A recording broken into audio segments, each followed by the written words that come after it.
Hey YouTube, Ryan Knight here. Alright, I just want to go ahead and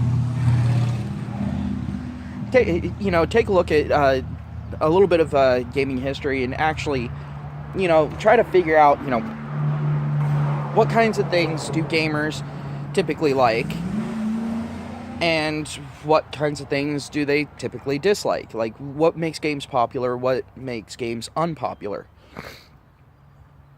Now, this is actually a hard thing to ask because you have different genres of games. You have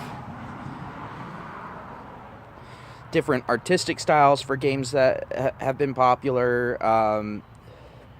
You have standard, you have all that sort of thing. But you can actually go ahead and take a look at gaming history and what games have been popular and kind of extrapolate, general principles that are going to be good. Now, of course, it's going to be dependent on genre and what kind of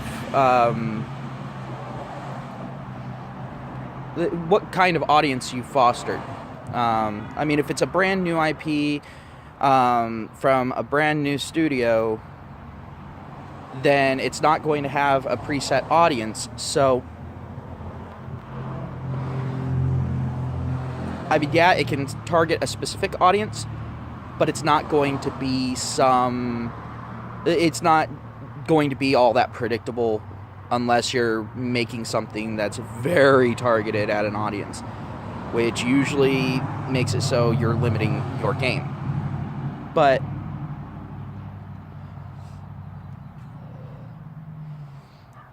some general aspects of games, like people think of the main parts of games is the story, the music,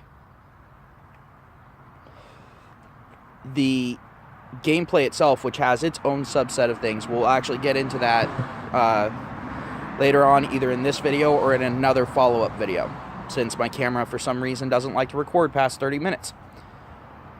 Well, not far past anyway.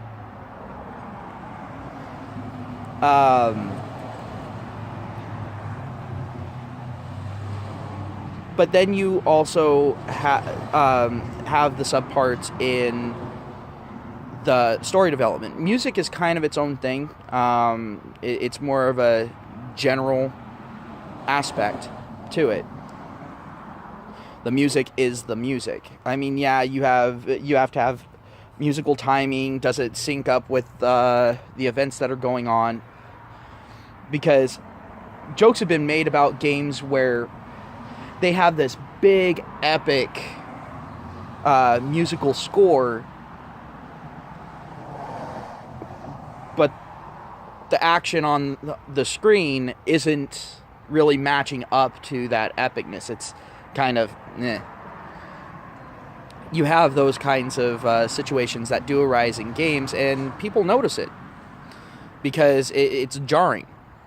A good game will have music that fully matches it. One of the more memorable things, at least from my generation, hell, even the current generation knows what it is because it's still talked about, was from Final Fantasy VII when Aeris died. Now, what really made that such a big thing? Some people got attached to the character, but that doesn't fully explain it because not a whole lot of people do that sort of thing. It was a murder, so, but if you believe the talk of the mainstream media, a lot of us really wouldn't care. But honestly, it came down to the music, the actual sound profile that was used. It matched so perfectly with this. Now, that can invoke emotion. in and of itself. Just the music itself. I mean, if you have calm, relaxing music during a stressful point in a game, again, it's going to be jarring. People are going to note that that doesn't fit.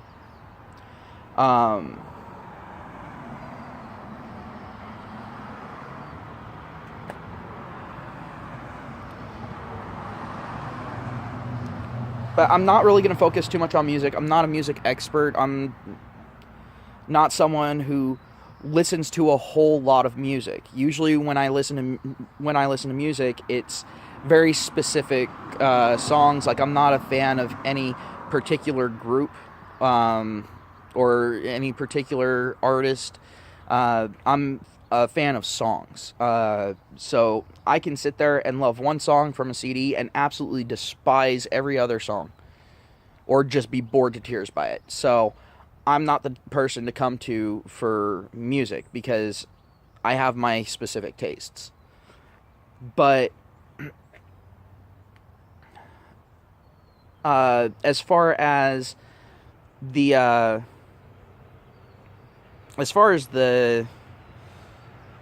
story is concerned, there are several facets to that. One, you have character creation, which is basically more of character introduction and character growth combined. And then you also have to really actually make the person feel the stakes of what's going on. Why are they doing what they're doing? What is their purpose for playing the game? Now, not all games have to utilize this. I mean, you got Minecraft and other sandbox games that will sit there and just have you kind of do whatever. Some people say that Minecraft isn't a real game because it doesn't have that storyline. And then we ended up with the ending thing, which, I mean, it was fine, don't get me wrong, but it was just one of those things where people didn't exactly appreciate it. Because people that were already playing the game, you know, knew that it was an open-ended thing. So, but whatever. I'm not gonna bitch about that. That was Mojang's choice. I don't think it was the best way to do it, but hey, they did it. It's done. Let's move on, people. But speaking of endings, the ending needs to be satisfying for a game to be fully good. And the thing is that's going to depend on the tone of the game.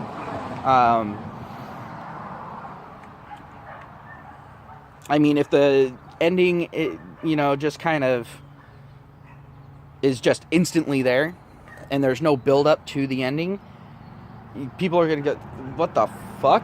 And it's going to have that feeling of, oh, this was rushed, a lot of shit was cut out. You know? But also, the ending needs to not drag on. And a lot of people hate that to be continued feel to an ending, or if they bring up the words to be continued. That's a very irritating thing, especially if you spent, 20, 30, or 60 hours playing a game, and then you get a to be continued, meaning that you haven't even played through all the story. You don't get a satisfied ending. Fuck you.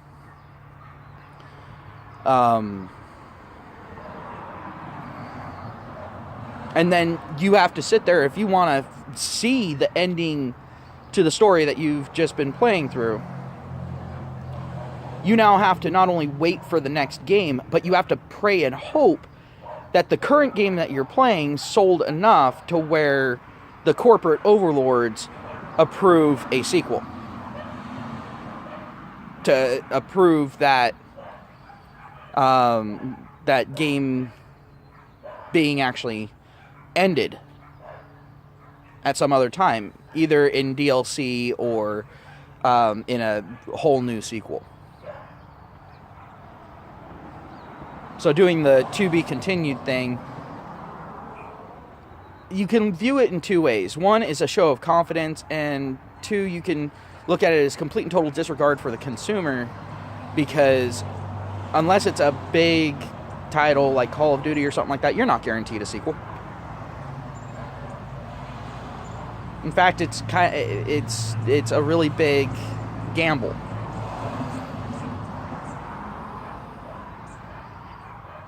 And if you don't get it, then guess what? Your consumers are going to be sitting there perpetually waiting. And that leaves a really bad taste in a lot of people's mouths.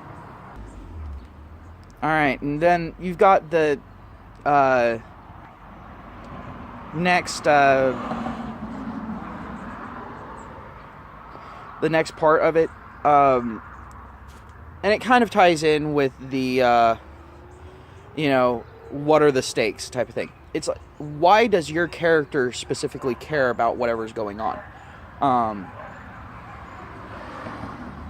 Why is your character so driven that they are the one solving this problem, not some other random Yahoo?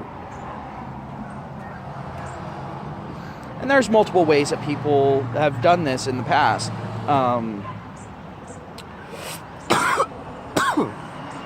One is maybe they have a unique set of skills that only they have that makes it so they're the only one that can go ahead and take care of the problem.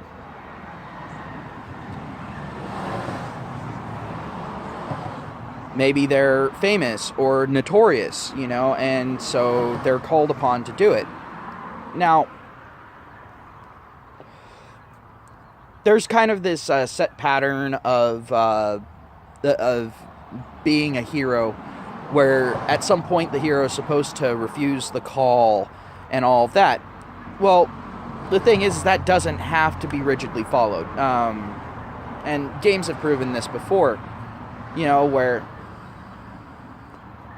the person just kind of jumps in. But the thing is people also tend to kind of refuse that story in some ways. It hampers their ability to suspend disbelief. And don't get me wrong, I'm not one of those people. I mean, if a character's all like, oh, okay, well, I have this power, so I should probably use it, or everyone's gonna get fucked over. Now, this is in games where you're playing as the hero. There are also games where you play as the villain. Well, a villain needs a good motivation if you want to actually have your game known for having a good story. Now, this can mean several things. If your character has a good story behind them, that means they have a good driving force. That's one of the problems with Fable that I saw. And I'm just talking about Fable as a whole, as a series. It's a very contrived thing. The first Fable was probably one of the better ones as far as the story goes, and it just kind of went downhill from there. But even then, it was still one of those... It was kind of a hackneyed story. So, very generic. But I mean, at least it had the story there. And then you got games like, Duke Nukem, where they say, fuck the story. Yeah, the story's there, but only because we have to give a reason for, this character running around being a dick. Now,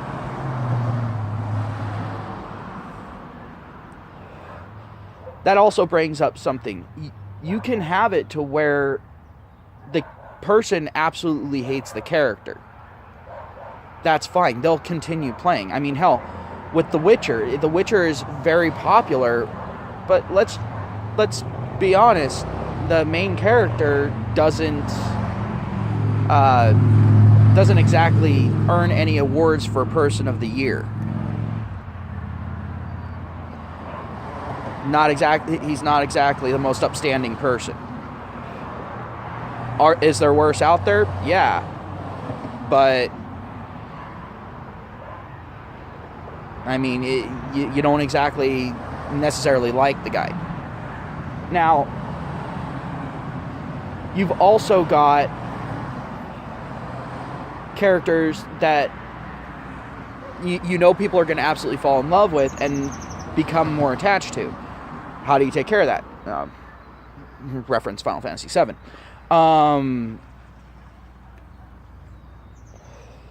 You either have to make the character essential to the end fight, so they have to go through and raise up that character and have them active, or you have to be willing to write the story in a way to where the main character really is more of a set piece. Like I said, reference Final Fantasy VII. You don't have to have the main character in there.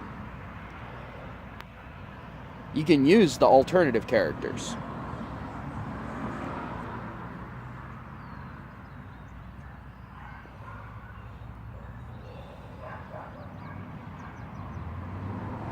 Especially if you're one of those psychopaths that went ahead and went out, did all the chocobo breeding, got Knights of the Round, and then split Knights of the Round enough times to have everyone in your party be able to use it.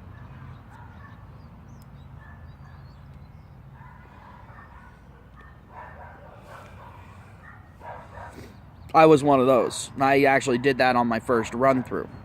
Because I heard about Knights of the Round, I went through, did everything to get it, and then I went ahead and leveled it up, got it up to Master so it would split, got the next one up to Master so it would split, so on and so forth, until all my characters had it.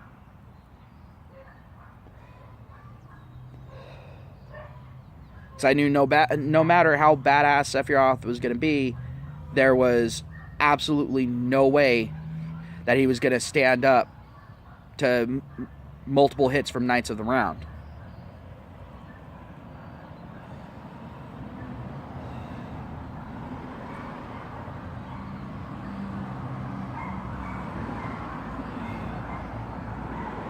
Now, with that being said,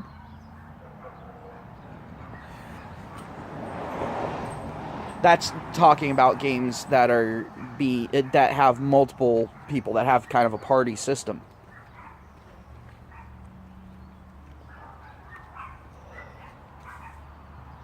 What about games where you're playing as that same character? Well, usually it's probably best to get the person to like the character.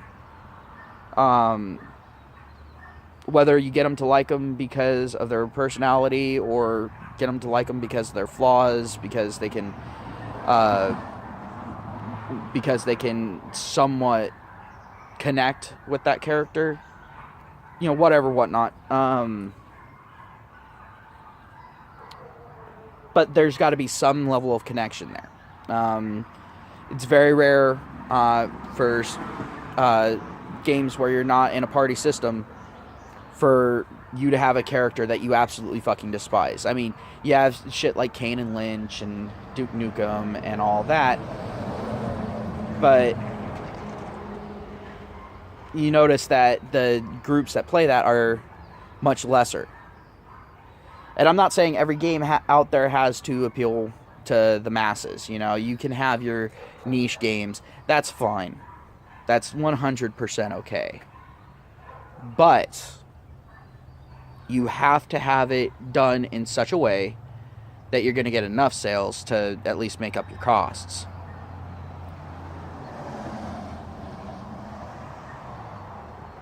So I'm going to go ahead, I'm going to leave it off here. I'll go ahead and make another video as far as gameplay mechanics are concerned.